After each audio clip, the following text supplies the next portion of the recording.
I hit you solemnly swear the evidence given to the court and jury in the case now and here to be the truth, the whole truth, and nothing but the truth. Good morning, Your Honor. Good morning. Good morning, jurors.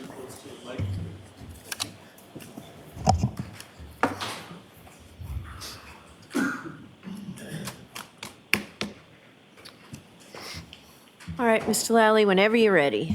Thank you, Your Honor. Good morning, sir. Good morning, sir. Would you please state your name and spell your last name for the jury? Trooper Michael Proctor, Proctor. And how are you employed, sir? I am currently assigned to the Norfolk County District Attorney's Office in the Homicide Unit within the Massachusetts State Police. And how long have Trooper, I'm going to ask you to keep your voice up loud, okay? Yes, ma'am. Thank you. And, sir, if you want, that microphone in front of you is adjustable, so however close or far away you want. Now, how long have you been a trooper with the State Police? For over 10 years, and it'll be 5 years in September with the Homicide Unit. Now, with reference to your work with the Homicide Unit, with the Detective Unit at the District Attorney's Office, what, if any, specialized training did you receive in regard to your work within that unit? I've attended several homicide schools. I've also been certified in Celebrite software programming. I've also, in addition to homicide investigations, have worked within the narcotics unit on several different investigations there as well. Now, with respect to your work with the detective unit, as far as, do you have sort of an on-call system? We do. And can you explain to the jury sort of how that works or how those specific days for your on-call duties are assigned? Sure. So a Sergeant Buchanan usually sets the on-call rotation. It's at random, and your on-call is from 7 a.m. to 7 a.m. Any unattended death, homicide, suicide, overdose, things of that nature that comes in during that time frame, you own it. That's your call. Now, were you working in that capacity with the detective unit on January 29th, 2022? Yes. And at some point in the morning, did you receive a call in regard to a situation in the town of Canton? I did. And what, if anything, was that? When did you first receive that call from them? Sergeant Buchanan called me at approximately 6:48 that Saturday morning, advised that Canton PD had a male party that was discovered in the snow outside of a residence, and he wasn't sure what had happened. It was originally given to me as a possible medical situation. And based on that initial call and that initial information that you received, what, if anything, did you do? And at that point, I knew I needed to gather further information, so I contacted Detective Lank from Canton Police Department to see exactly what transpired in the morning. He had informed me that a male party had been transported to Good Samaritan Hospital with some injuries. Detective Lank didn't have much more information, so I knew I needed to contact the paramedic at the hospital, the individual who's treating Mr. O'Keefe. Now, before we get to that, if I could, I'm sorry. As far as Detective Sergeant Lank was concerned, was that someone that you called on your own, or how did you get his information, or why did you call him specifically? I knew he was on scene, so I called Detective Lank. So that was some information that you had received at some point earlier, and then you contacted Detective Sergeant Lank. Correct. And following that, you reached out to whom? I'm sorry? This firefighter Anthony Flamati. And with reference to that conversation, what, if anything, did you learn from that? Firefighter Flamati informed me that I'm going to allow it. Firefighter Flamati informed me that Mr. O'Keefe had some injuries to his right arm, some abrasions to his right arm, some injuries to his eyes, a cut to the nose area, and he put a 10% chance of survival for Mr. O'Keefe. And then based on that information, who did you call next? I contacted Sergeant Buchanan, advised him that this sounds like it's more than a medical situation. And what, if any, decision did you and Sergeant Mechanic come to with regard to what to do or where to go or what the next step should be? So there's a couple different steps. Number one, it was blizzard conditions, and we operate, Ford Fusions or Chevy Malibu. So we got authorization to use our personal vehicles that are four-wheel drive, and to meet at Canton PD and to speak with the responding officers. And about what time was it that you and Sergeant Mechanic arrived at the Canton Police Department? It was approximately 10 a.m. that morning. And so, Trooper Proctor, if I could ask you, whereabouts were you at about 8:22 in the morning? Home. Had you shoveled out of your driveway at that time? Not yet. Had you cleaned off your car at that time? No. So you arrived at the Canton Police Station about 10 a.m. or so. When was it that you arrived in relation to Sergeant Buchanan, if you know? At Canton PD? Yes. I don't recall if Sergeant Buchanan arrived first or myself. But suffice it to say, at some time you both arrived around 10 a.m., is that correct? Yes, sir. And where did you go with the Canton Police when you arrived there? We spoke with the Sergeant Sean Good. And what, if anything, did you learn from Sergeant Good? Sergeant Good informed us that while he was on scene, he identified Kerry Roberts, Jennifer McCabe, Karen Reed. He also informed us that Jennifer McCabe was out early in the night at a waterfall bar in Canton with some individuals, and that she was the one who called 911 when they found Mr. O'Keefe in the snow that morning. Now, with regard to the parties that you just mentioned, prior to January 29th, 2022, had you ever met or were you aware of either Jennifer McCabe or Kerry Roberts or Karen Reed or John O'Keefe? I've never met any of them. And at some point subsequent, did you have occasion to meet and speak with Ms. Reed? Yes, And do you see Ms. Reed in the courtroom today? I do. Just for clarification purposes, if you could identify as to where she's seated or an article of clothing that she's wearing. She's seated between Mr. Jackson and Mr. Yannetti wearing a pinstripe sport coat. No, just ask the record reflect identification of the defendant. Yes. Now, after you speak with Sergeant Good, did you speak with anybody else at the Canton Police Station? No. And where did yourself and Sergeant Buchanan go from there? We then traveled to the home of Matthew and Jennifer McCabe. Now, with reference to when I say you and Sergeant Buchanan, at how long a period of time was it that you were with Sergeant Buchanan on that date of January 29th? It's from 10 a.m. approximately when we met at Canton Police Department until we returned to the Canton Police Department that afternoon around 5:30 in the afternoon. So all day. And we also had a debrief meeting with just the troopers in my office at Canton PD. So at least from 10 to 6, 7, because we also went back to the office with some evidence. And so from that entire time, from 10 in the morning until later on in the night, other than maybe short drives in individual cars, were you essentially with Sergeant Buchanan that entire day? Yes, we used Sergeant Buchanan's pickup truck that entire day. I left my personal vehicle at the police department, and I rode with Sergeant Buchanan all day and into the evening. Now, from the Canton Police Station, where did you and Sergeant Buchanan go? The McCabe's house in Canton. And who, if anyone, did you speak with there? We spoke with Matthew and Jennifer McCabe, as well as Brian Albert. And those interviews that you conducted, were they how were they conducted?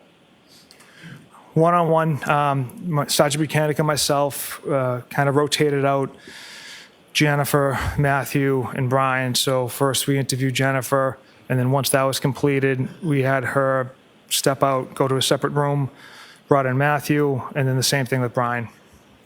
And for the balance of the interviews that you conducted several interviews over the course of your investigation in this case, is that correct? Correct. And for those interviews, as far as individually done, was that primarily what you did with each of the people that you interviewed over the course of the investigation? Yes, each interview conducted was either with Sergeant Buchanan or another trooper, in one-on-one, with the exception of Julie and Chris Albert, I believe, were in the same room as us.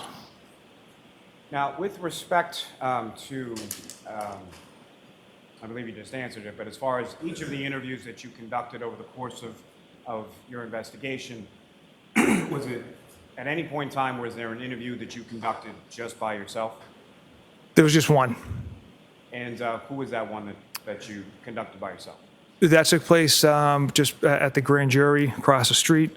It was the Currans. I had some difficulty locating them, so when they appeared for grand jury, I interviewed them one-on-one by myself prior to their testimony at grand jury. You had attempted to meet with them prior to them coming to the grand jury, is that correct? Yes, And they had not been responsive to that? correct. However, they were responsive to the summons, and so you interviewed them before they went into the grand jury, correct? Yes. Okay. Other than those, as far as Mr. and Mrs. Curran, every interview that you conducted was in the presence of at least one other trooper? Correct. Now, as far as you mentioned one name that we hadn't discussed before at the McCabe household, a Brian Albert. Prior to January 29th, 2022, had you ever met or were you aware or did you know Brian Albert?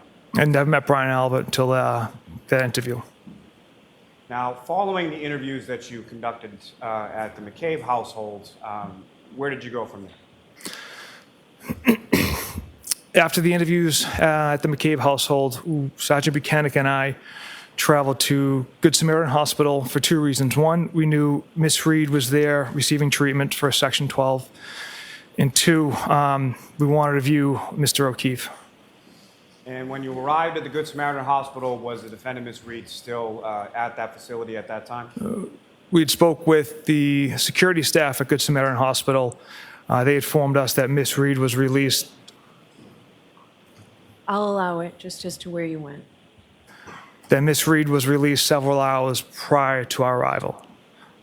And do you know about what time it was that you arrived, yourself and Sergeant Buchanan, at the Good Samaritan?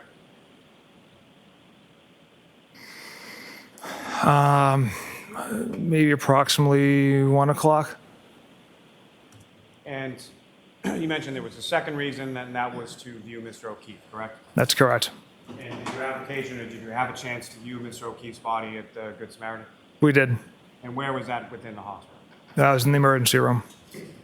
And when you went to where Mr. O'Keefe was, can you describe for the jury what, if any, observations you made of Mr. O'Keefe's body at the time that you observed it? The first thing I noticed on Mr. O'Keefe is he had abrasions on his right arm.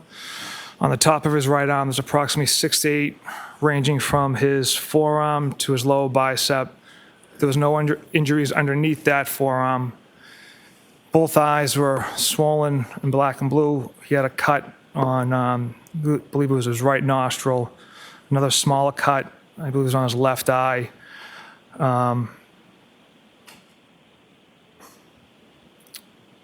Those were the injuries that kind of jumped out to me. At any point in time, did you make any observations of the back of Mr. O'Keefe's head while you were there? I did observe blood on the back of the head. I wasn't able to tell if there's any significant trauma to the back of his head. Now, from the Good Samaritan Hospital, yourself and Sergeant Buchanan, what, if any, items did you secure in evidence from the Good Samaritan Hospital? So after we viewed Mr. O'Keefe's body, we observed a pile of clothes in the corner that hospital staff had cut off Mr. O'Keefe and kind of piled into the corner. The one thing that had jumped out to both of us was one sneaker. And it's fairly common in a motor vehicle pedestrian strike that Sustained. Next question. I'll strike from fairly common, the observations. As far as the clothing that you observed, can you describe the clothing that you observed? Yes.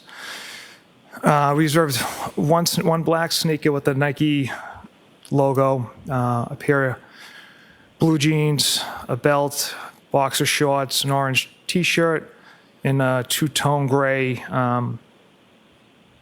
light kind of hooded sweatshirt type of material. Now, Trooper Proctor, over the course of your career responding to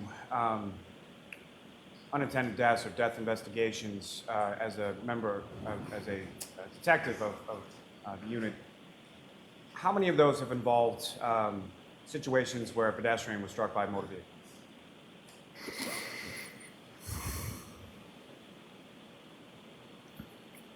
While I've been in the unit, maybe 3 or 4, and then I've had other experiences on the road. And as far as the other experiences on the road, can you expound upon those as far as how many or over what time period we're talking about? About 6 years I spent on the road, so maybe another 3 or 4. And with reference to those pedestrian crashes, what, if anything, had you seen in those prior investigations in regard to sneakers or footwear of pedestrians involved in motor vehicle crashes? Objection. I'm going to see you at sidebar on this.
Proceed, Your Honor.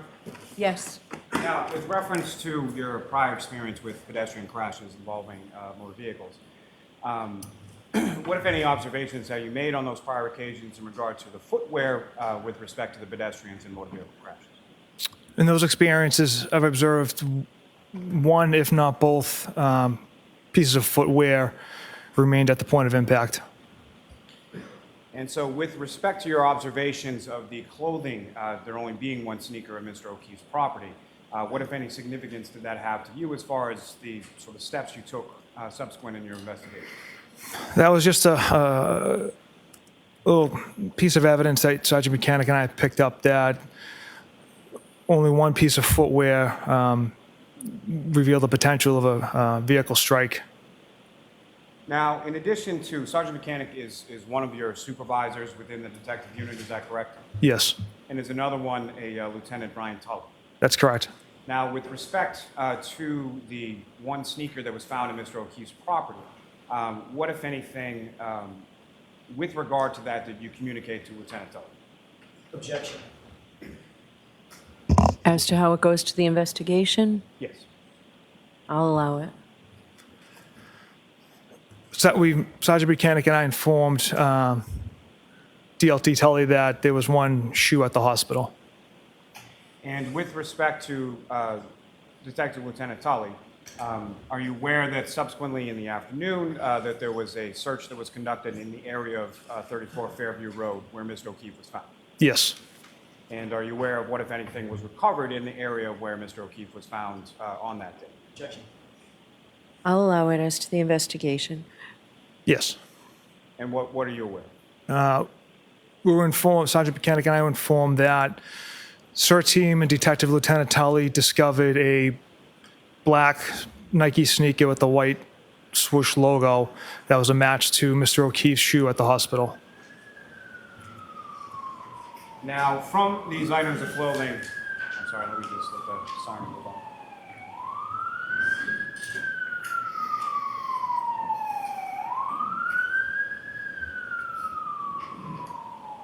Trooper, in addition to the shoe that you've already referenced, what, if anything else, did you observe about what kind of clothing and the condition of the clothing that you observed at the hospital?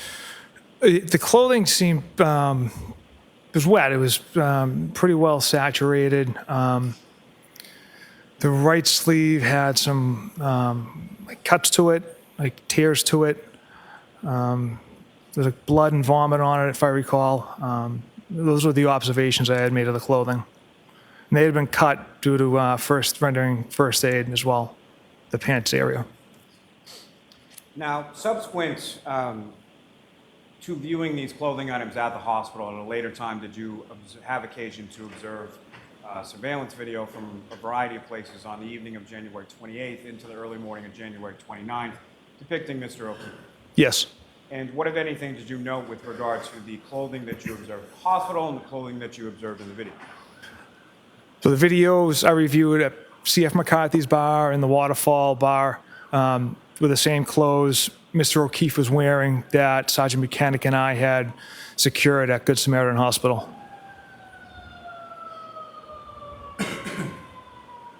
Now, Trooper, I'm going to ask you some questions just in regard to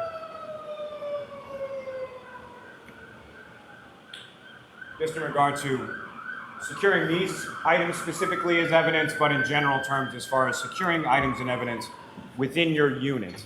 How is that accomplished? How is that done? What do you do with items that you deem of evidentiary value that you then secure?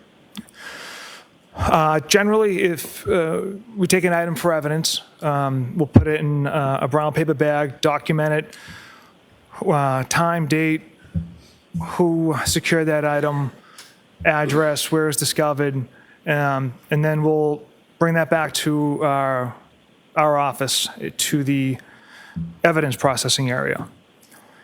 From there, it'll go to a permanent evidence room that has triple retention. It has an actual key, a key card, and an actual access code, and only 3 members of my office have access to that room. The 2 evidence officers and Detective Lieutenant Tully.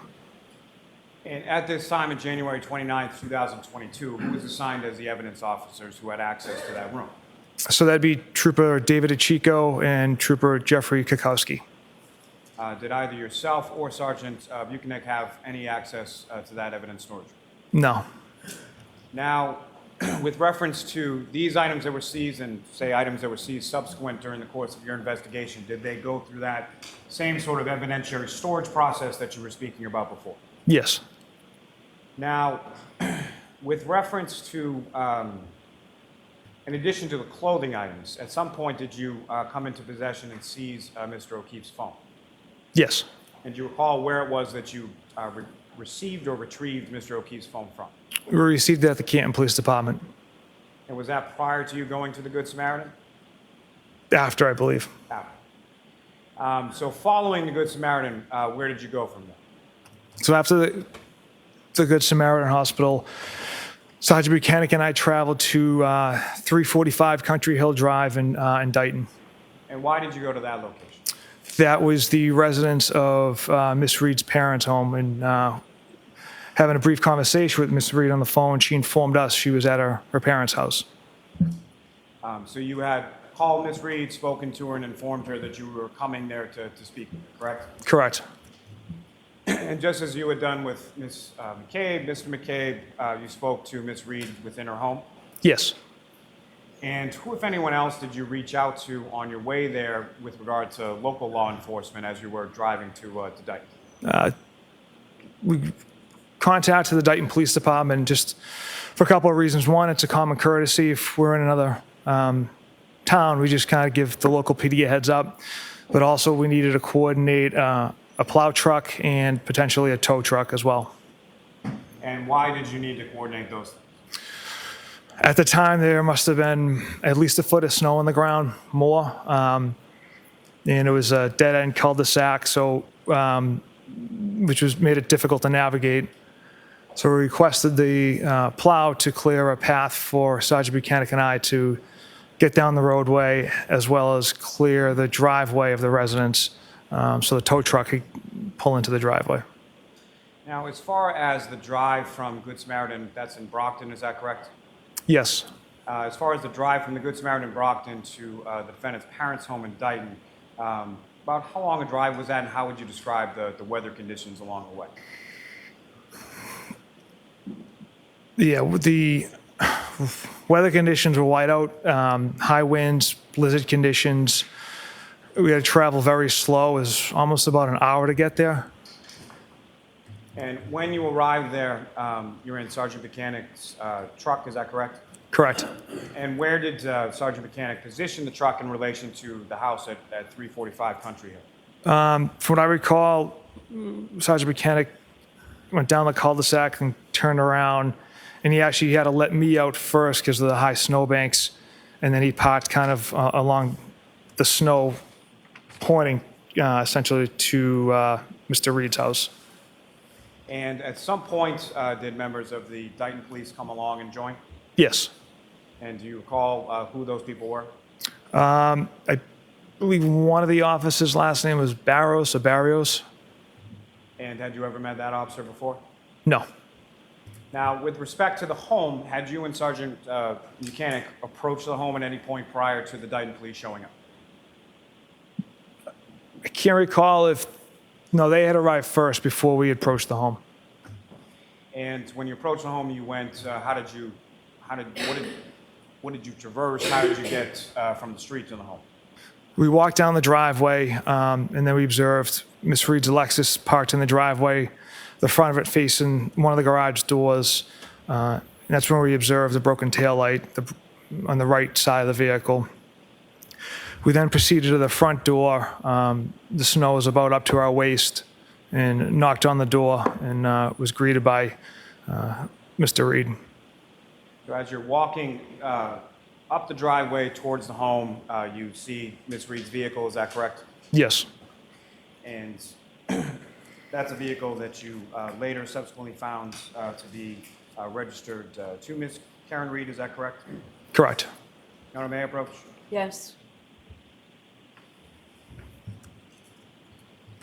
So I'm showing you documents, 4 pages in length. Just ask you to review that after you finish.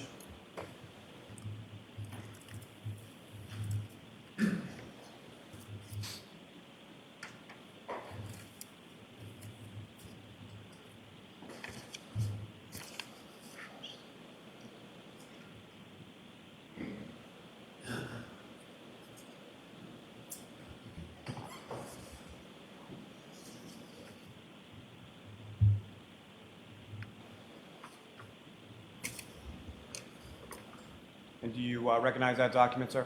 Yes. And what do you recognize it to be? The Registry of Motor Vehicles, it's the certified document for Miss Reed's Lexus. Is that the plate information that's contained in there, is that the same plate that was affixed to Ms. Reed's vehicle on that day? Yes. And that also details sort of the history or how long she's had possession of that vehicle, is that fair to say? Correct. Going back to, I believe, 2021, is that correct? Yes. May I approach, Your Honor? Yes. I will seek to introduce and admit as the next exhibit. No objection.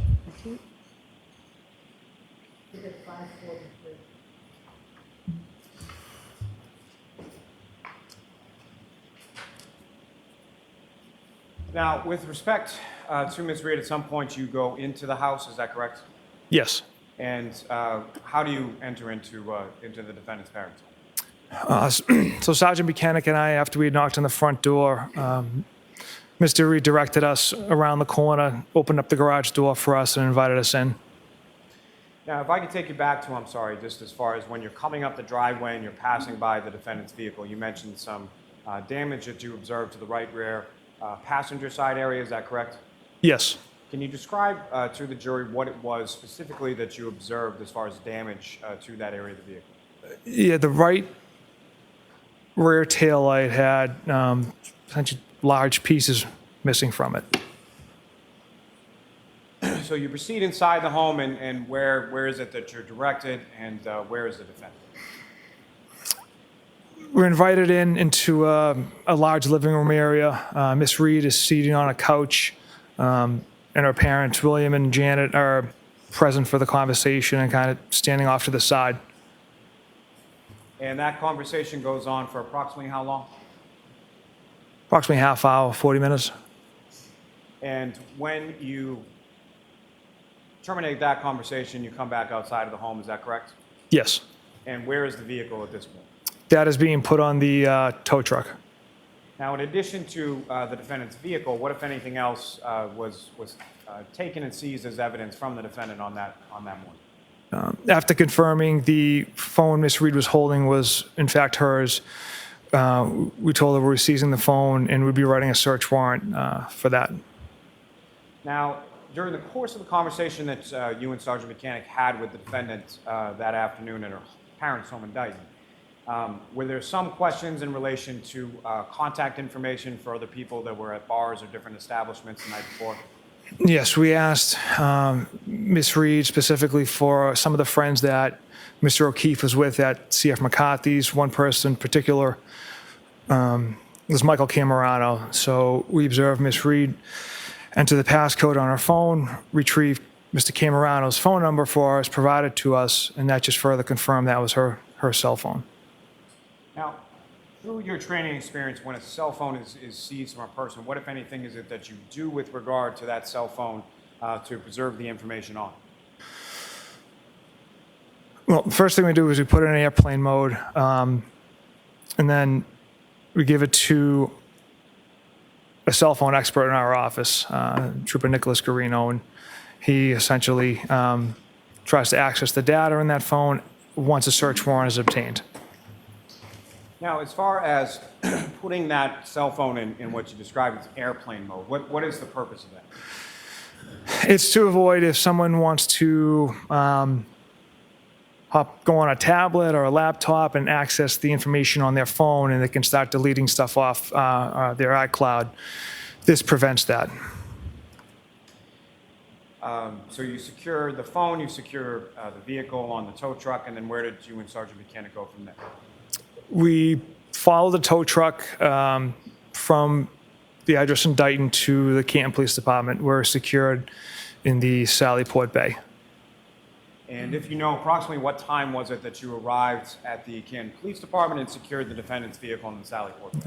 Yep, so we left Dayton around 4:16 p.m. and arrived in Canton at the police department at approximately 5:31 p.m. And with reference to the Canton Police Department's Sallyport garage, why was the vehicle taken there?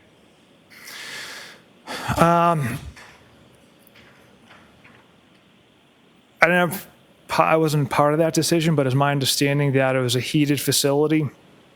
The other options were, I believe, the barracks in Milton, but that's not large enough to house a vehicle that size, and it's not heated.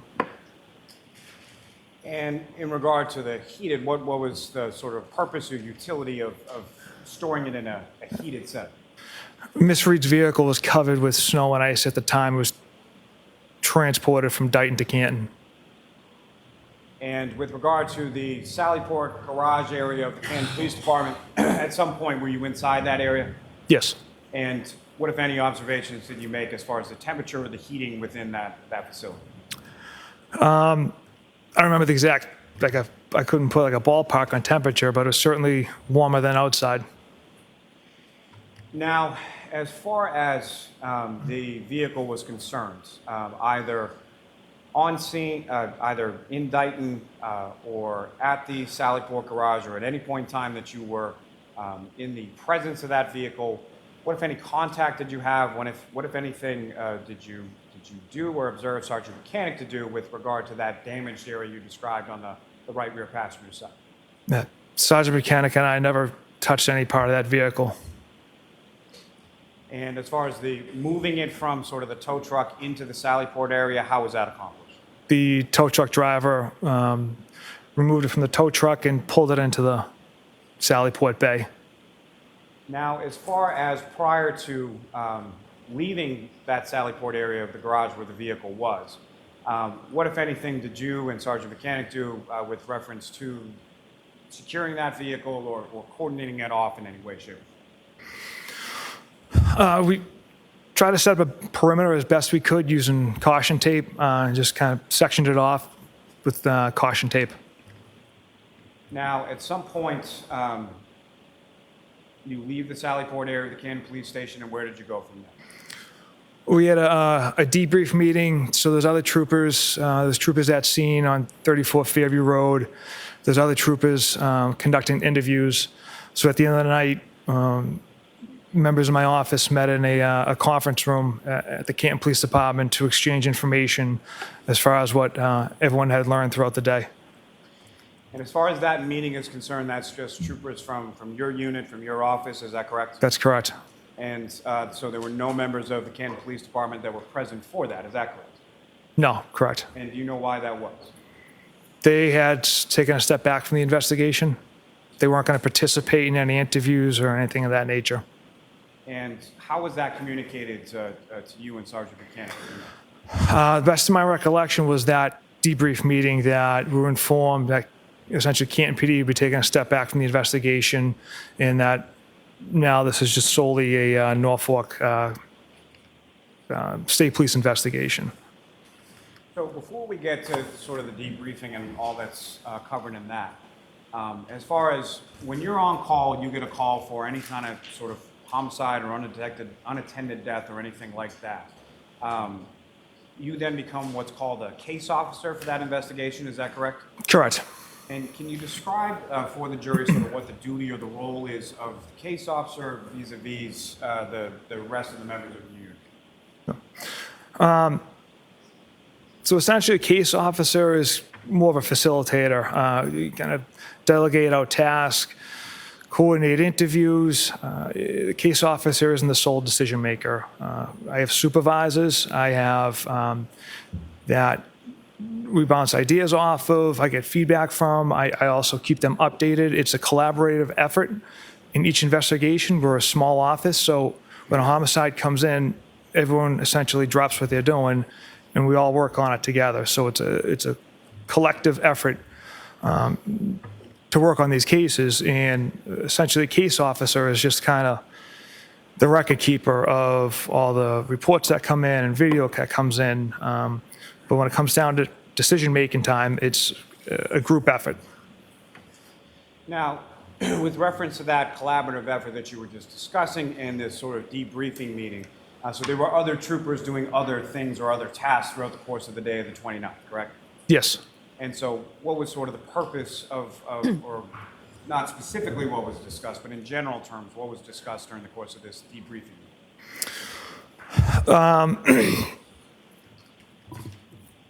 The taillight piece is found at 34 Fairview Road by CERT. The one sneaker found at 34 Fairview Road. Interviews conducted, and then Sergeant Mechanic and I also shared everything we had kind of learned throughout the day as well. And that debriefing meeting, if you know about how long approximately did that take in this case? I can't recall, maybe half hour, hour. And so following that meeting, where did you go from there? Sergeant Mechanic and I had secured some evidence, the clothing from Good Samaritan Hospital, the additional sneaker found at 34 Fairview Road, as well as the taillight pieces discovered at 34 Fairview Road, and Mr. O'Keefe's cell phone and Miss Reed's cell phone, and him and I transported those to the office in Canton. And when you transported them to the office in Canton, what, if anything, did you do with those items? The two cell phones were given to Trooper Nicholas Garino, and the clothing was laid out on top of butcher paper to dry out in our evidence intake area. And then the bag taillight pieces were set aside in the evidence intake processing area. Sergeant Mechanic and I didn't have access to the permanent evidence locker area, so we just secured them in the temporary intake area. And that leads me to my next question. As far as the area that you're talking about with regard to the clothing items and the other items that you secured beyond the cell phones, that was in a secure area of your office, is that correct? Correct. And by secure, I mean restricted access to the troopers within your unit, correct? Correct. It's you need a key card, and it's also equipped with an alarm. Now, following that, as far as these items of evidence and other items of evidence that are seized throughout the course of an investigation, how is it that they go, or what, if anything, is done, if you know, between the time that they go from this temporary storage area to the permanent storage area? Yeah, I'm not an evidence officer. I never have been. My understanding is once it's in the evidence processing area, it gets put into the permanent evidence room that only, like I said, two troopers and a detective lieutenant have access to. And it's the evidence officer's responsibility to process that material when they see fit. Now, sir, if I could turn your attention to February 1st of 2022. Were you working in regard to this investigation on that date as well? Yes. And at some point, did you have occasion to go back to the Canton Police Department, specifically in the Sallyport garage area? I did. And what was the purpose of you going out to the Sallyport garage on that day? Pursuant to a search warrant, we were processing Miss Reed's Lexus SUV. And when you say we, who, if anyone else, was present with you, or who, if anyone else, did you contact in reference to the processing pursuant to that search warrant of the defendant's vehicle? So we had a chemist from the State Police Lab, Miss Maureen Hartnett, as well as a trooper from Crime Scene Services, Trooper Zachary Clark. And then later in the day, the accident recon team, Trooper Joe Paul, had arrived as well. Now, if I could just ask you a couple questions in regard to Crime Scene Services section. Can you describe for the jury sort of what their role is in regard to investigations that you do and how they're sort of contacted? So in any scene, if it's required for it to be documented, Crime Scene Services will arrive. They'll document the scene with photographs. In more serious situations, in a homicide, for instance, they'll actually take video as well as dust fingerprints. Now, with respect to this particular investigation, there were a number of different areas or different times when Crime Scene Services was contacted to document things, correct? Yes. And that would include at Good Samaritan when you observed injuries to Mr. O'Keefe? Correct. That would include the autopsy that was performed to Mr. O'Keefe? Yes. That would include February 1st in the Sallyport garage when the search warrant was executed on the defendant's vehicle? Correct.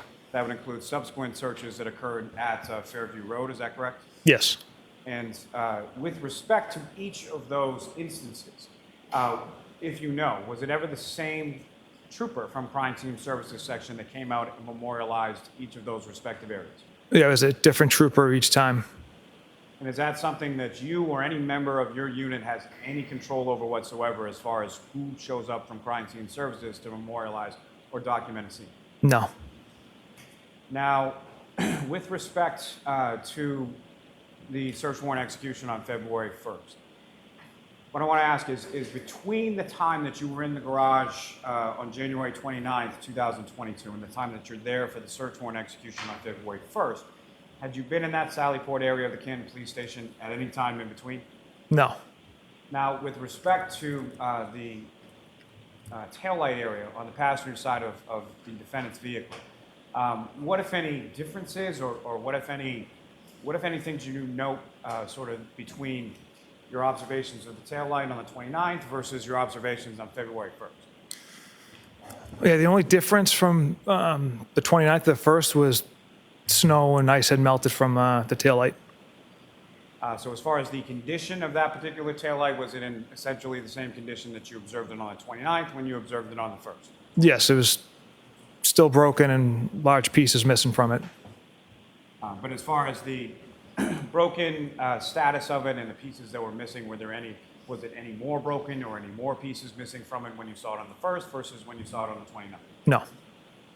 And with respect to the taillight housing for that vehicle on that particular day, What, if anything, happened with it on that day, if you know? The state police chemist, Ms. Hartnett, had it removed, which she brought to the lab herself. So she had it removed it herself, and then physically took it with her when she left to the lab? Yeah, I was with the assistance of a Canton police officer who had an auto body shop, so he's kind of well versed in cars, so he was able to assist the chemist with removing the housing unit. Now, at any point in time on that day of February 1st, 2022, did you come into contact physically or otherwise with that tail light? Did you handle it in any way, shape, or form? No. Your Honor, if I may, with the court's permission, I would request to publish. Give me one moment, Your Honor.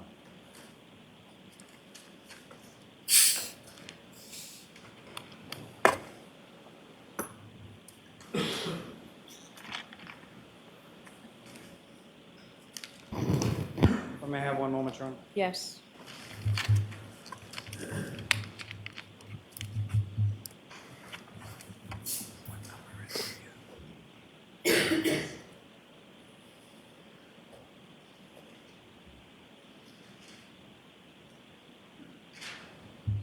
My apologies, Your Honor. With the court's permission, if I could publish a portion of Exhibit 34, Okay. the Sally Port video. Ms. Gilman, if I could have from February 1st, 2022.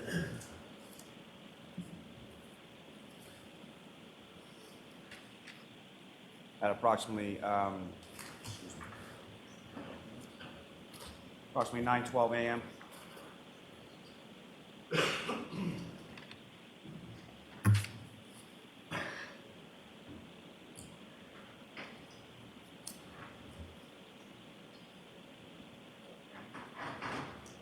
You can just pause it right there. Thank you. Your Honor, if I may, it may be easier and more visible with this particular video with the lights on. Okay, Try that. sure.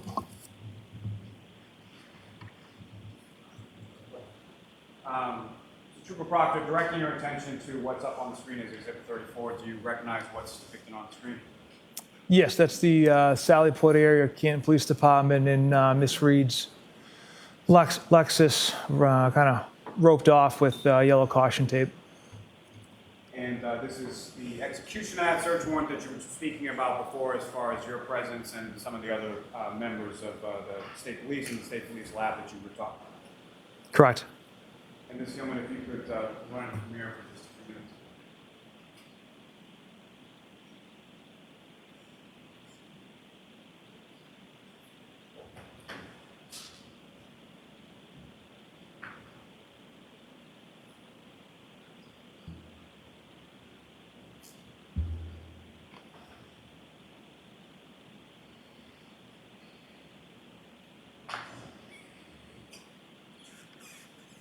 Sir, while this is going, if I could just ask a couple questions. As far as people within this video, do you recognize anyone in this video? Yeah, myself, kind of the top of the screen. Trooper Zach Clark, we're the one with the camera taking photographs of the vehicle. Now, with reference to this video from the Sallyport Garage of the Canton Police Department, what, if anything, did you learn over the course of this in regard to how that video is reported, or how it's, what, if anything, sort of activates that video? Objection. Ask it differently, Mr. Lally. As far as this video is concerned, is this one continuous time frame that we're looking at, or how is it? Objection. Sustained. My understanding, it's motion That active. means you can't answer. Oh, I'm sorry, sorry. You can ask a different. I'm not sure there was anything said. No. Oh, all right. I'll strike if there was anything. But, Mr. Lally, just ask a question, please.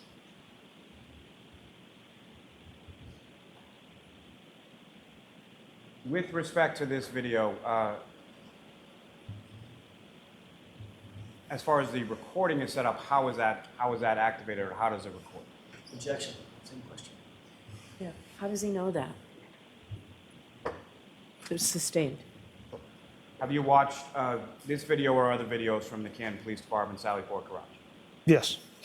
what, if anything, did you note with regard to timing as far, there is a timestamp on the video, is that correct? Yes.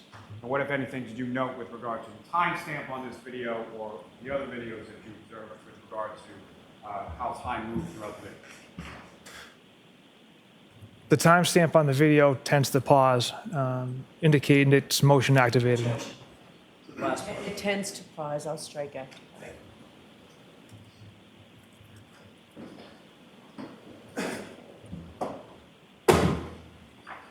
It's going to run until about 9:24.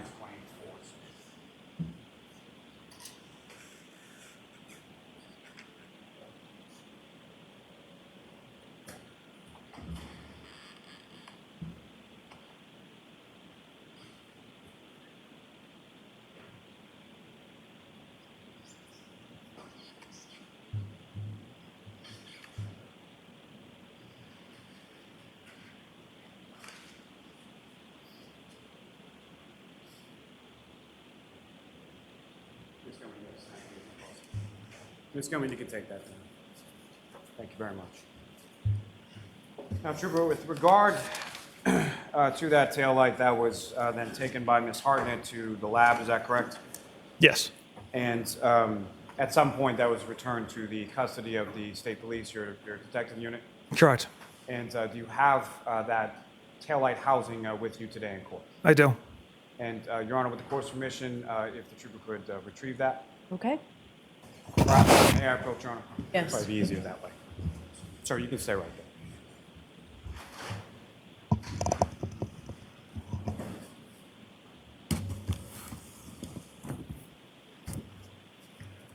Handing you an item, sir. Do you recognize that? Yes. And what do you recognize that? That's the. I recognize that to be the housing unit. And as far as your recognizing of the housing unit, is there any sort of denotation or anything on the outside of that box indicating what's contained therein?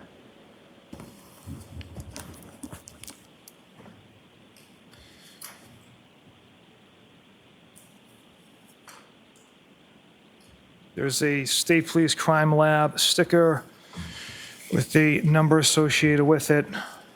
It also indicates fragile and evidence tape that is initialed and dated as well for when it's sealed up.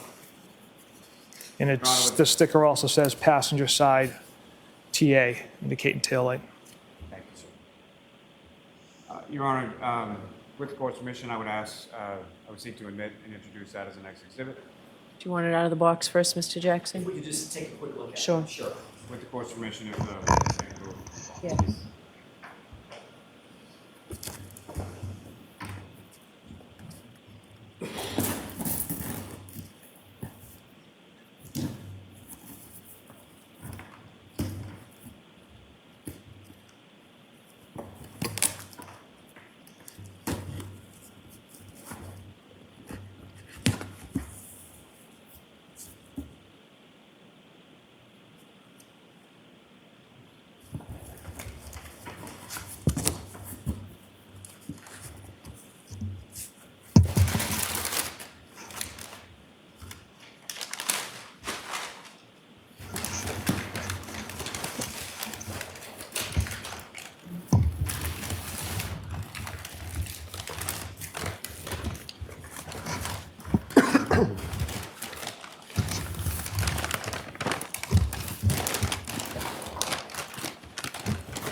Thank you, sir. And Trooper, you can go ahead and put that back in the box. Thank you very much.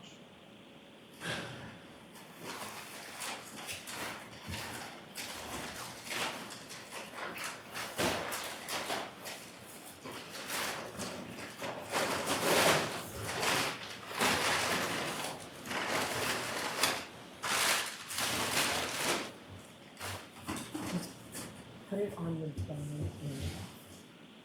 We need to mark that, and we're going to mark it twice, folks. We're going to mark the bag within the box, and we'll mark the box as well.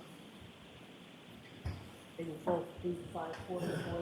Thank you. Nancy. I'm sorry, Trooper, if you could hand that to Madam Clerk. Sorry, hold on. Hold on, so it's gonna be 544 and 544A.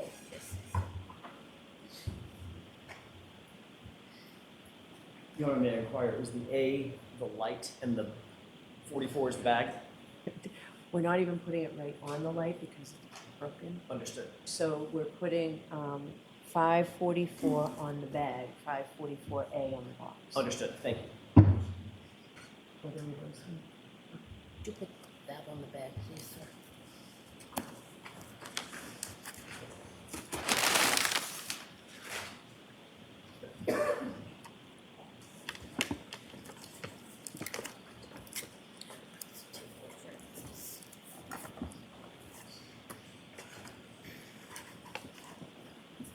Five 544A. Thank you.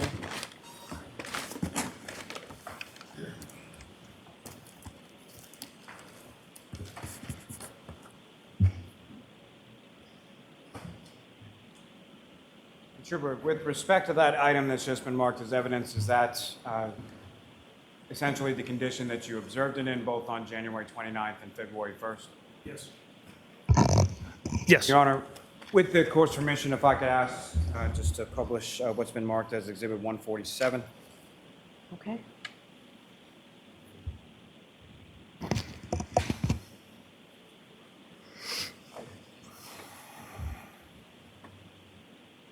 Trooper Proctor, do you recognize what's up on the screen that's been marked as Exhibit 147? Yes. What do you recognize that to be? That is the right taillight of Miss Reed's Lexus SUV, and you can see large pieces of it are missing. And again, is that in the same condition that you observed it both on February 1st as well as January 29th, obviously minus the snow and the ice? Yeah, minus the snow and ice, sir, yes. Thank you, sir. Ms. Gilman, you can take that down, Mr. Officer. You can have the lights back up. Thank you.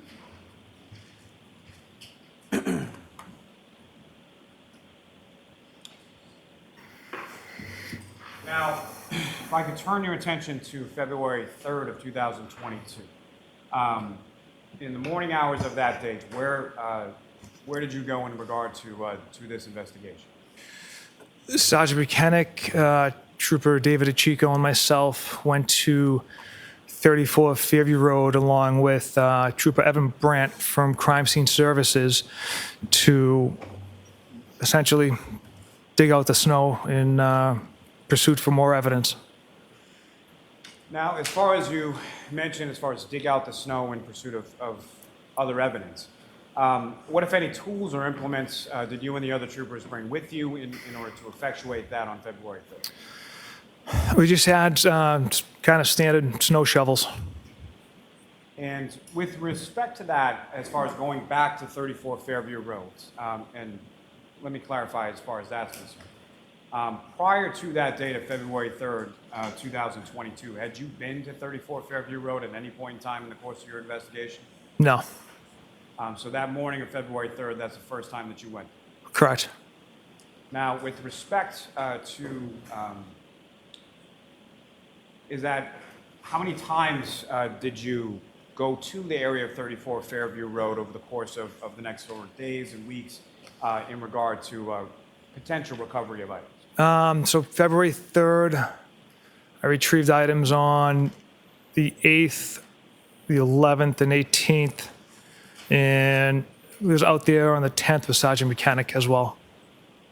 Now, as far as any of those occasions that you just described, that you went to the area of 34 Fairview Road, on any of those occasions were you by yourself? No. And with respect to those other occasions, what type of people or who was with you? I know you've mentioned on the 3rd, but beyond the 3rd, those other occasions that you described, who was with you? On the 18th, I believe it was Trooper Chico, based on the handwriting on the evidence bag. Kind of recognized his handwriting. In the other 2 dates, I don't recall who was out there with me. Now, with respect to items that were located, starting with the third, do you recall specifically what, if any, items were located on the third? We've located a black drinking straw consistent with the one seen in the waterfall video of Mr. O'Keefe walking out of the bar holding the glass. We located his hat that had the American flag that was deep underneath the snow. As we were digging, we discovered that. We further discovered other pieces of plastic as well. Now, as far as these return trips on successive dates to 34 Fairview Road, what was the reasoning behind that, or what was sort of the plan in reference to why were there so many different dates that you returned to 34 Fairview Road with other troopers? So after the 29th, there was close to 2 feet of snow that had fallen. And in the days and weeks that had followed, the temperatures ranged from 30 degrees up to 60 degrees. And there was about a half a dozen days mixed in of, heavy rain. So as the snow started to melt, more evidence started to present itself. So there were items that you recovered on the third, and then items you recovered on successive dates that weren't visible or you didn't see on the third, correct? Correct.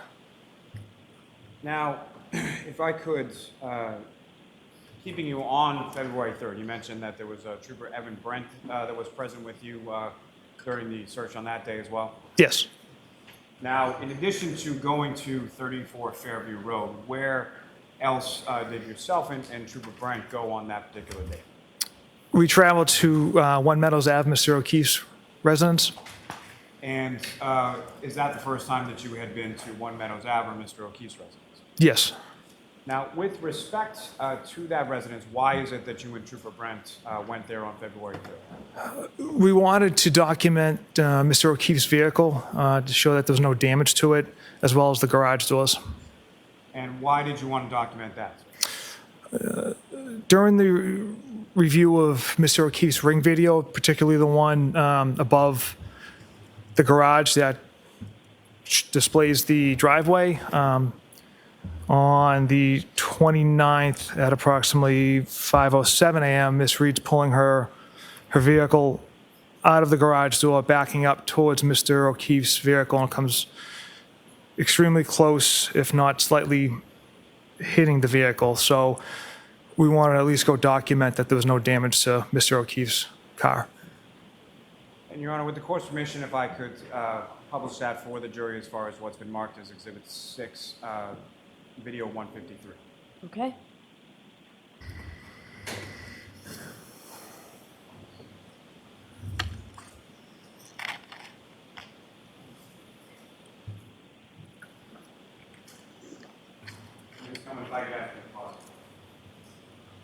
Trooper Proctor, with regard to this ring video, how was this obtained, if you know?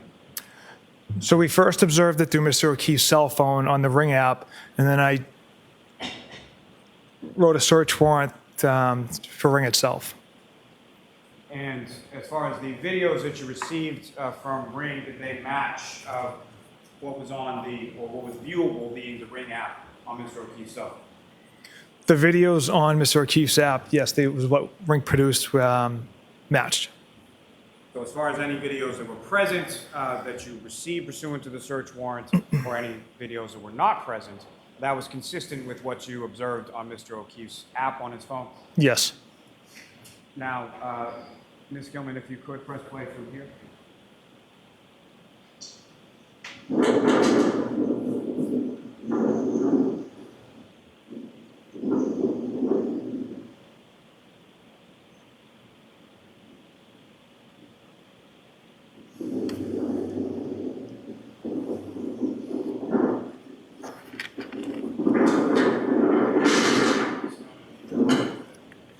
Now, Trooper Proctor, with regard to this video, you've seen this before, is that correct? Yes. Now, at the point from this video, are you able to discern who the operator of that vehicle is? Based off the attire, Ms. Reed driving. Now, with respect to when that vehicle, the defendant's vehicle, if you could, there's a laser pointer up there in front of you on the desk. If you could, I would just ask you to draw the jury's attention to what, if any, vehicles you observe in this video and whose vehicles you believe them to be. So right there, it's Mr. O'Keefe's vehicle and Miss Reed's vehicle. Now, as far as when those vehicles come close or come into contact with each other, as far as Mr. O'Keefe's vehicle is concerned, what, if anything, do you observe, like, on Mr. O'Keefe's vehicle at the time? There's some snow you can see on the back window here, the bumper and the windows here is starting to be covered in snow. And as far as when that vehicle comes close to or makes contact with Mr. O'Keefe's vehicle, what, if anything, do you observe the snow to come off of the car at that point? I do not know.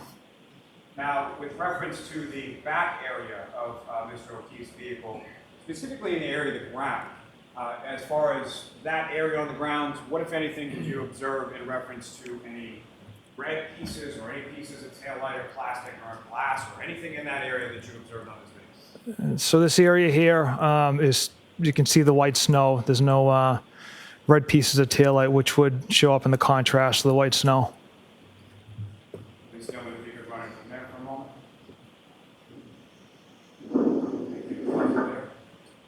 Now, as far as the damage area that you were discussing previous that you observed in the January 29th in the Sally Port, February 1st in the Sally Port, and then the item that was just marked as evidence, what, if anything, do you observe in the right rear passenger side taillight area of the defendant's vehicle from this video? You can see the inconsistent lighting. If you compare it to the left versus the right, there's a gap right there. And from what you observed from that video, does that appear to be consistent with what you observed on January 29th at the Canton Police Department, February 1st, and in the item of evidence that was just marked? Yes. Thank you. Ms. Gilman, you can take that down. Mr. Officer, we can have the lights back on. Thank you.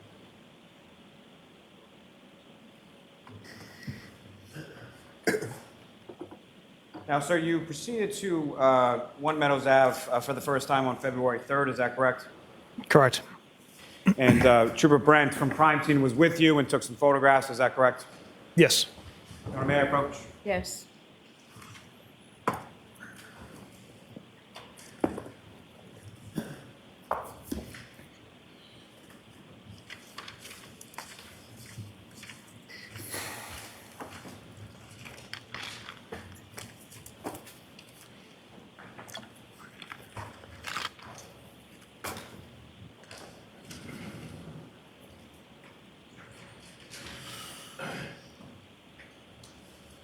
And Trooper, I'm showing you a set of 10 photographs. Ask you to just view those, look up when you're finished.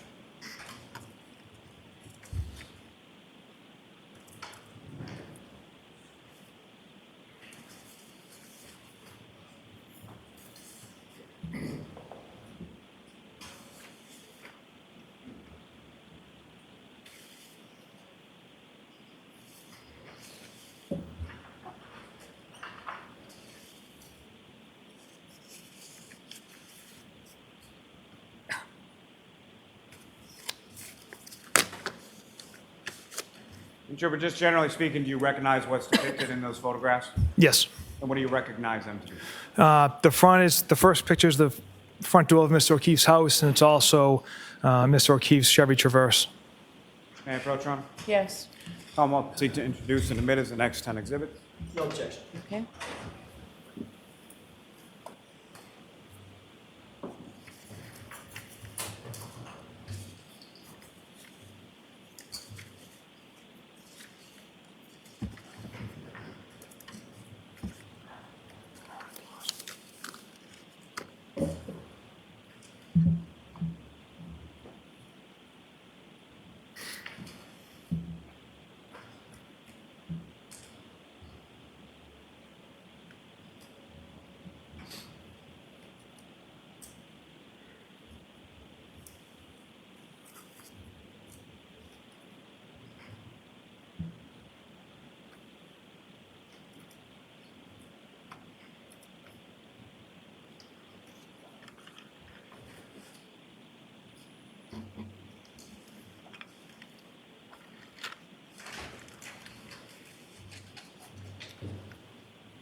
5:45 to 5:57. Thank you. And Your Honor, with the court's permission, if I could just have permission to publish just a few of those photos for the jury. Okay. Ms. Gilman, if I could have photograph 7752.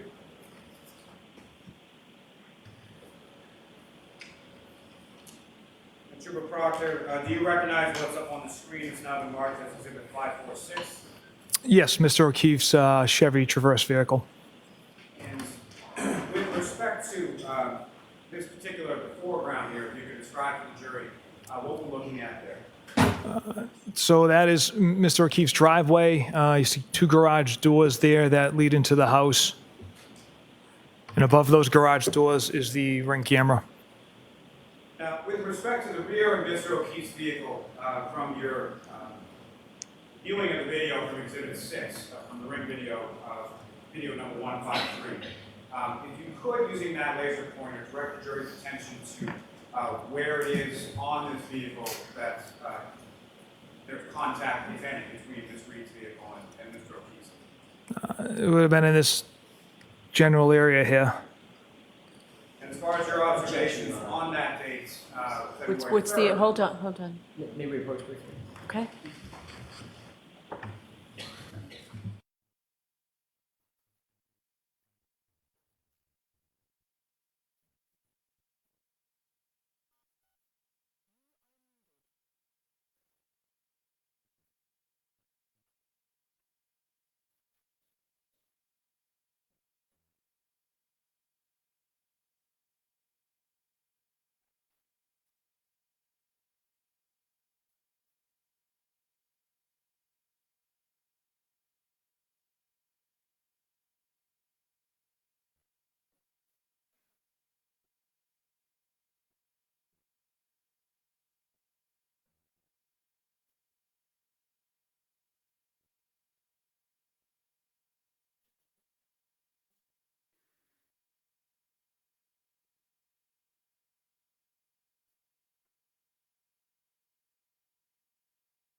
You are unmuted.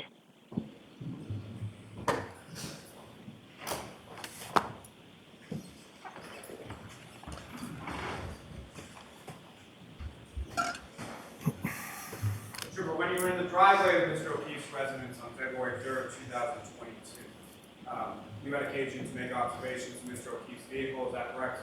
Correct. And what, if any, damage did you observe to the driver's side rear area of the vehicle? I didn't observe any significant damage or any damage. As far as the entirety of the vehicle, that was all photographed on that day by Trooper Brent, is that correct? Yes, And memorialized in those photographs that were just presented to you, is that correct? correct. As far as your observations on that day or in those photographs, what, if any, damage did you observe to Mr. O'Keefe's vehicle? I did not observe any damage. Madam Clerk, Your Honor. Yes. So there's another 8 photographs that I placed before you. Have you had a chance to review those? Yes, sir. And do you recognize what's depicted in those 8 photographs? Yes. And what do you recognize those to be? More photographs of Mr. O'Keefe's vehicle as well as the garage doors. Your Honor, may I approach? Yes. I will proceed to introduce in a minute the next 8 exhibits. No objection.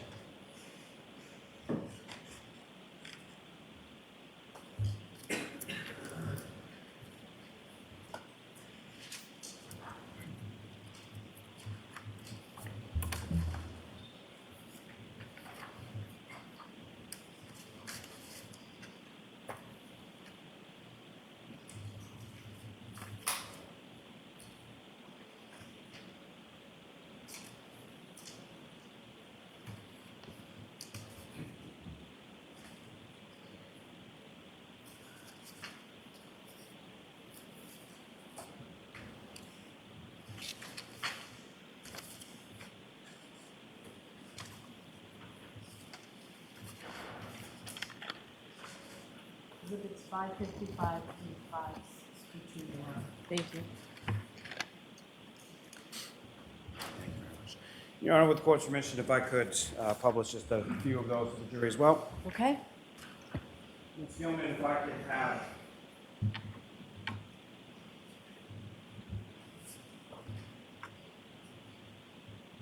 photograph 7779. And Trooper, do you recognize what's depicted on the screen now as exhibit 559? Yes. And if you could describe to the jury what we're looking at in 559. The rear bumper area of Mr. O'Keefe's vehicle, Is that the driver's side or the passenger side? the driver's side. And what, if any, damage did you observe in that area of the vehicle on February 3rd when you were there? No damage. Now, with respect, Ms. Gilman, if I could have photograph 7780, next one actually. And sir, do you recognize what's up on the screen and what's now been marked as exhibit 560? Yes, those are the 2 garage doors of Mr. O'Keefe's house. And what's contained up on that screen, is that a fair and accurate portrayal of what you observed in Mr. O'Keefe's garage doors on February 3rd? Yes. And with respect to those garage doors, what, if any, damage did you note or observe on those garage doors at any point when you were there on February 3rd? I did not observe any damage to the garage doors. Thank you. Ms. Gilman, you can take that down.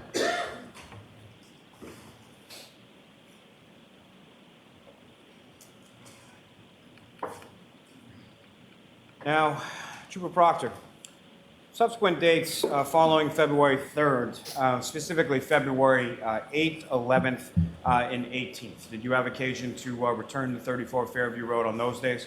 I did. And you had mentioned a little bit about sort of changes in the weather. What, if anything, sort of evolved as far as the weather was concerned between the dates of February 3rd when you were there and February 8th, 11th, and 18th? Yeah, as I mentioned, the weather pattern had kind of fluctuated from 30 degrees up to 60 degrees with a handful of days of heavy rain mixed in, so that caused a lot of snow to melt as well. And with respect to each of those respective days of February 8th, 11th, and 18th, what, if anything, did you observe or recover, you and the other troopers that were present on those days? Yeah, it was further evidence that was originally buried under the snow because of the warm temperature and the rain and the snow melting kind of revealed itself, more pieces of plastic, clear and red.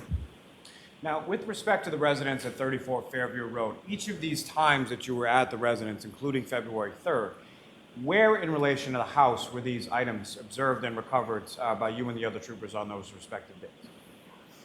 So if you're looking at 34 Fairview, looking at the front of the house, it's to the left side of the property, between like the flagpole and kind of the fire hydrant in that general area, the front and left of the property.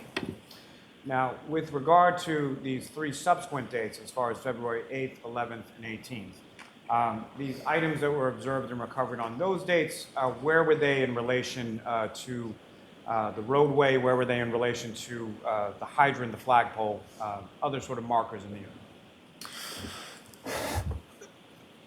I don't specifically remember exactly if they were around the flagpole, because the CERT team came and shoveled an area around. So that stuff had melted first because there was a lot less snow, and then they created more piles. But as far as the general area was by the flagpole and fire hydrant, it wasn't like on the other side of the property. It was in that general area. And just with respect to those items, were they generally found, or were they specifically found either on the grass or the roadway area? Grass area. Asphalt or grass is basically what I'm asking. I'm sorry, grass area. And with regard to each of those items that were recovered on those 3 successive dates, as far as February 8th, 11th, and 18th, did you bring those items with you to court today as well? I did. May I approach, Your Honor? Yes.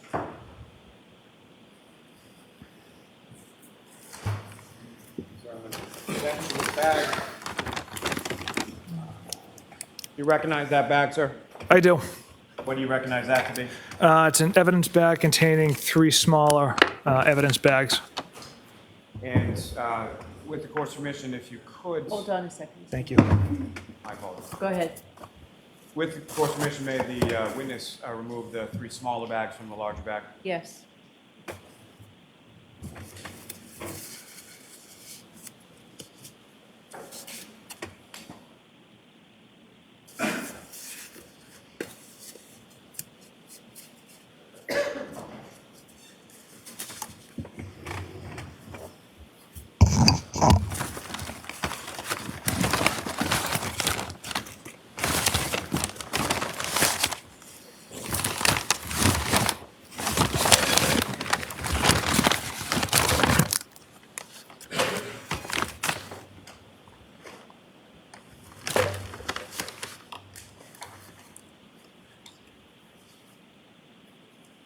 Trooper, if I could just, in succession, if I could ask you to please open the bag with respect to February 8th first. And before you do that, I apologize again. With respect to that bag, what, if any, indication is there as to the contents therein? It says taillight, 1 large piece of plastic, color red, 1 small piece of red plastic, and 1 piece of black plastic. Located 34 Fairview Road, front lawn, left side. Thank you, sir. If you could please remove those.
Thank you, sir. You can place those back in the bag.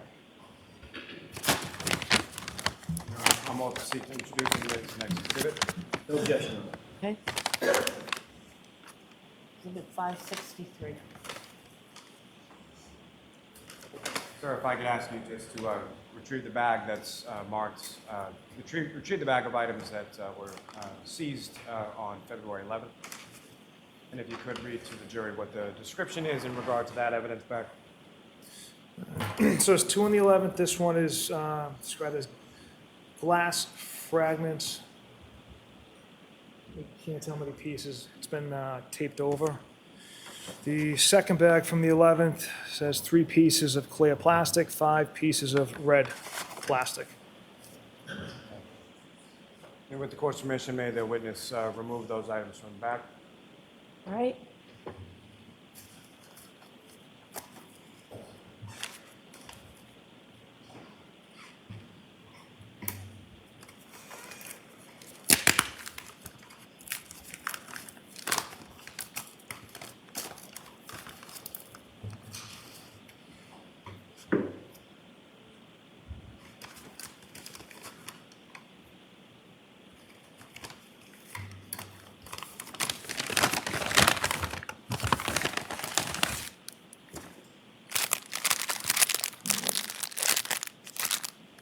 Smaller bag in here containing the glass.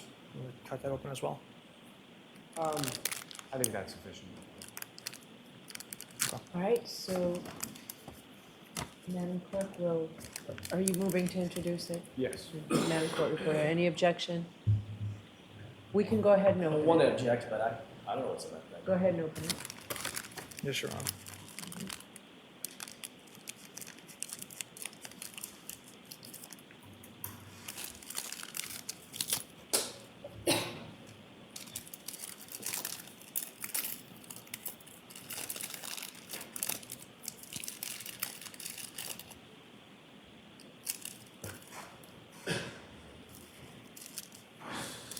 All right. These items appear to be just further on sealed up and wrapped up and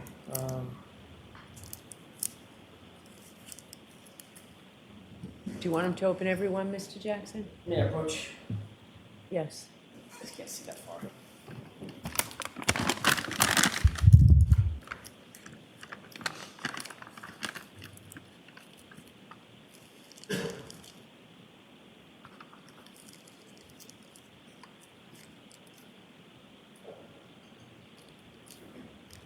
All right, so No. go, I we show, don't need a moment. No objection. You want a number of how many small pieces? how many pieces are in there? 1, 2, 7.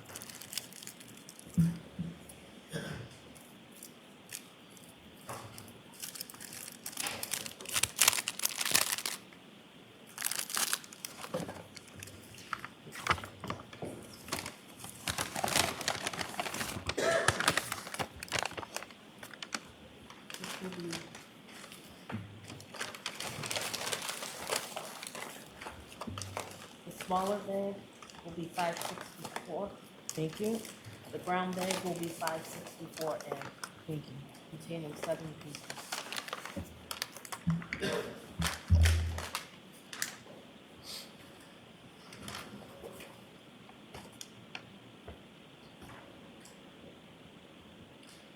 And Trooper, if you could, the other bag from the 11th, if you could open that up and remove those items.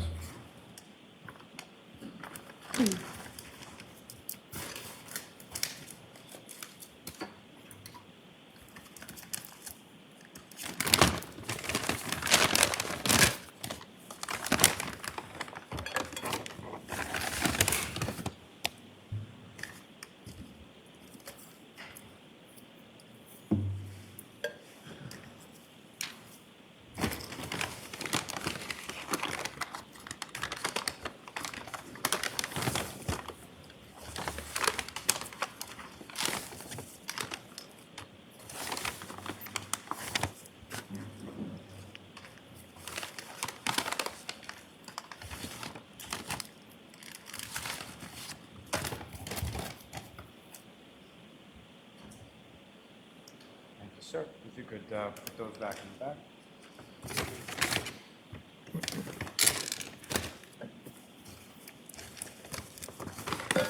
Your Honor, call multiple seat to introduce and admit as the next exhibit.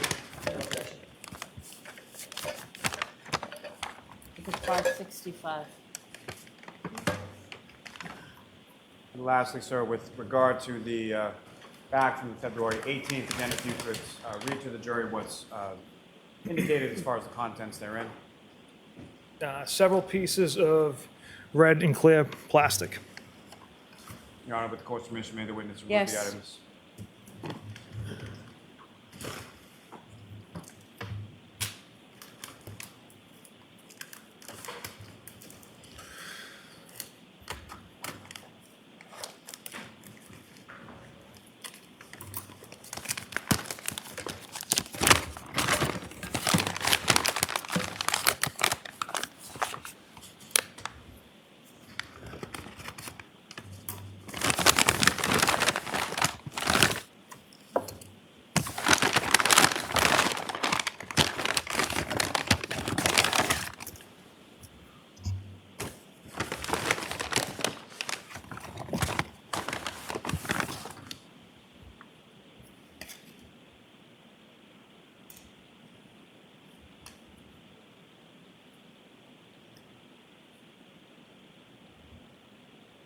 Thank you, sir. If you could return those items to the bag. And Your Honor, the call both the seats permitted as the next exhibit. No objection. Exhibit 566, Your Honor.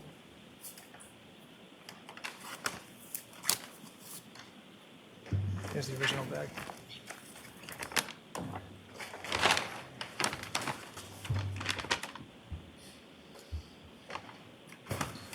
Now, Trooper, with regard to each of those items from February 8th, 10th, and 11th, excuse me,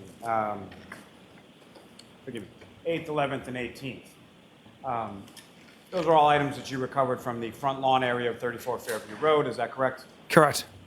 And what was just displayed to the jury is that essentially the condition that they were in when you recovered them on those respective dates. Yes.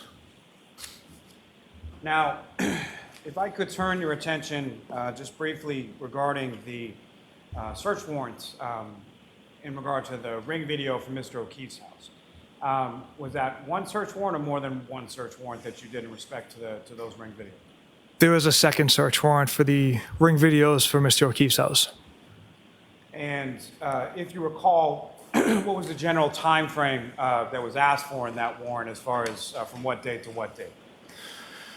The second one, I believe, was January 30th to the 3rd or the 4th, I believe. Was the first one essentially from the 24th to the 29th? Yes. Now, with respect to the video that you received in regard to the first search warrant to ring, what kind of information did you receive from Ring as far as what beyond sort of the video itself? What, if any, other information did you receive as far as accounts or activity or anything like that? It was just confirming that the user account was under Mr. O'Keefe's email, and then there was an Excel file where you kind of have to transcribe. So each video has about a 17-digit number associated with it, unique identifier. You take that 17-digit number, and you got to convert it using these Excel files to get the date and time. Now, with respect to what you received pursuant to the search warrant from Ring, was there any kind of activity log? And what I mean by that, what, if any, information did you receive as far as what sort of devices or how many different devices were able to access that footage? Yeah, I wasn't able to obtain a activity log of who was using the device, what device was accessing the system. Something, if someone logged in, was not provided with any record of who was logging in on what day or time. Now, are you familiar with the term, just as far as videos are concerned, or electronic devices, what's referred to as a digital footprint? Yes. Now, with respect to some of these, or the Ring videos in totality that you received and that you also viewed pursuant to the app on Mr. O'Keefe's phone, were there certain time periods where you would have expected to see video in which there was no? Yes. And can you describe for the jury sort of when those time periods were? So the Ring camera above Mr. O'Keefe's garage, pretty sensitive, so it does not have Miss Reed arriving back at Mr. O'Keefe's house around 12:35 4 a.m. is approximately was when she should have arrived. The only video, there's a gap from approximately 11:45 p.m. on the 28th to about 5:07 a.m. on the 29th when Miss Reed's backing out and never has her pulling into the garage. And there's also a second video of Miss Roberts, Miss McCabe, and Miss Reed looking at the broken taillight in the morning. What, if any, follow-up or inquiry did you make of Ring in regard to those missing videos? I inquired several different times as far as if a video is deleted, is there some type of a record? Objection, Your Honor. That was his inquiry, but next question, I'll allow that. Now, as far as that term that you used before, as far as a digital imprint, can you explain to the jury what you understand that term to mean? Essentially, a digital footprint is if, a video is created, it's going to leave some type of a record in the archives. And what, if any, information did you receive from Ring as far as their videos system is concerned in regard to a digital footprint? Objection. Not what anybody told you, but what you received. That if a video is deleted, Objection.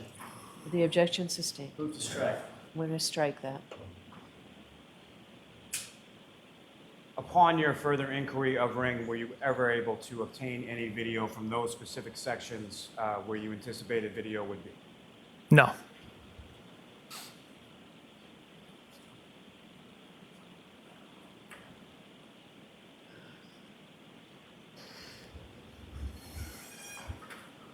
Now, sir, if I could turn your attention to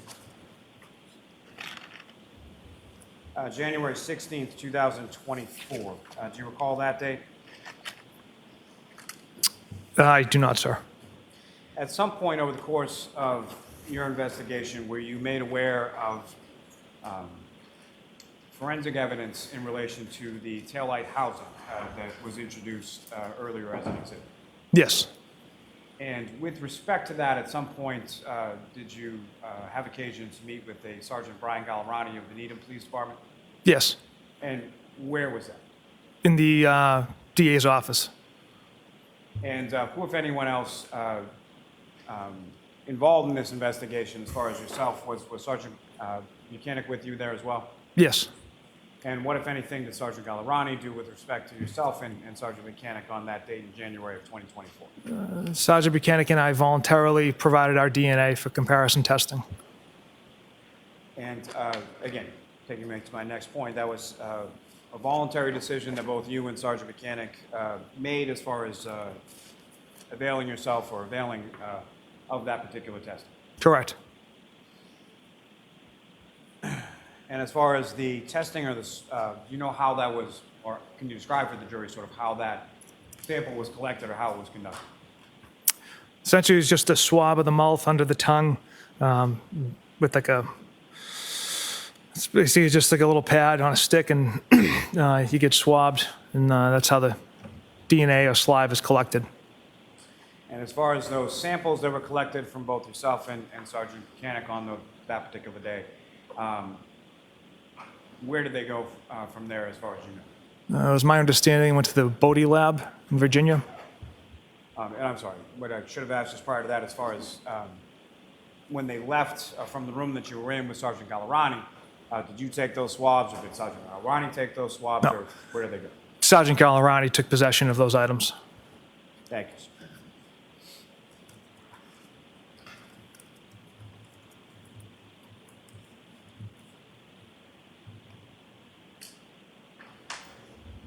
Now, sir, with reference, over the course of your investigation, you interviewed a number of different witnesses, correct?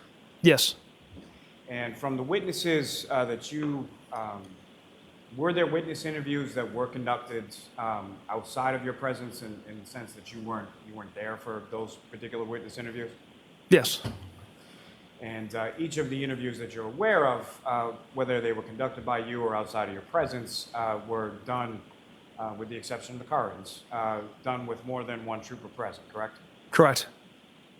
Now, with respect to those witness interviews that you were present for, From the witnesses that you spoke with, along with other troopers that were present with you, who, if any, of those witnesses had you met, or did you know prior to the interview that you conducted? Yeah, so all the witnesses that I had interviewed, the only individuals that I know or had met prior to this investigation was Julie, Chris Albert, and Colin Albert. And how is it that you knew Julie Albert, Christopher Albert, and Colin? So my sister, Courtney, her friend growing up, Jillian. Jillian's sister's Julie. My sister got to know Julie Albert, Julie Daniels is her maiden name, through her friend Jillian. Julie married Chris Albert. So my sister got to know Chris through Jillian and Julie. And then years down the road, my sister had Julie babysit my nephew. Julie would come from time to time and pick up my nephew from school. So that's how they kind of became friendly. And on occasion, they would be over my sister's house or at my parents' backyard, Julie and Chris and their kid Colin, and I would happen to be there. Let me ask it this way, as far as where did you grow up? Canton. And did you graduate from Canton High School? Yes. And as far as any of the witnesses that you interviewed, even the Alberts that you were just talking about, Christopher, Julie, and Colin Albert, were they around the same ages as you or went to high school with you at the same time? No. How much older than you would Julie and Chris Albert be? At least 10 years. And as far as Colin Albert, what's the age difference between yourself and him? At least 20. Fair to say around this time of January 2022, do you know how old Colin was or what level of school he was at that point? It was senior in high school, I believe. Is that something that you learned through this investigation or something that you knew independent of? Something I learned through this investigation. Now, obviously you grew up in Canton and your sister did as well? Yes. And your sister's name is Courtney, is that correct? Correct. And what is the age difference between yourself and your sister Courtney? She's 2 years older than me. And how close are you and your sister? She's probably one of my best friends. We talk about 5-6 times a day about anything and everything, as far as like mostly our children. And she has, how many children does your sister have? She's got 2. And about how old are they? 10 and 7. And you have children as well? I do. And how old are they? 2 and 4.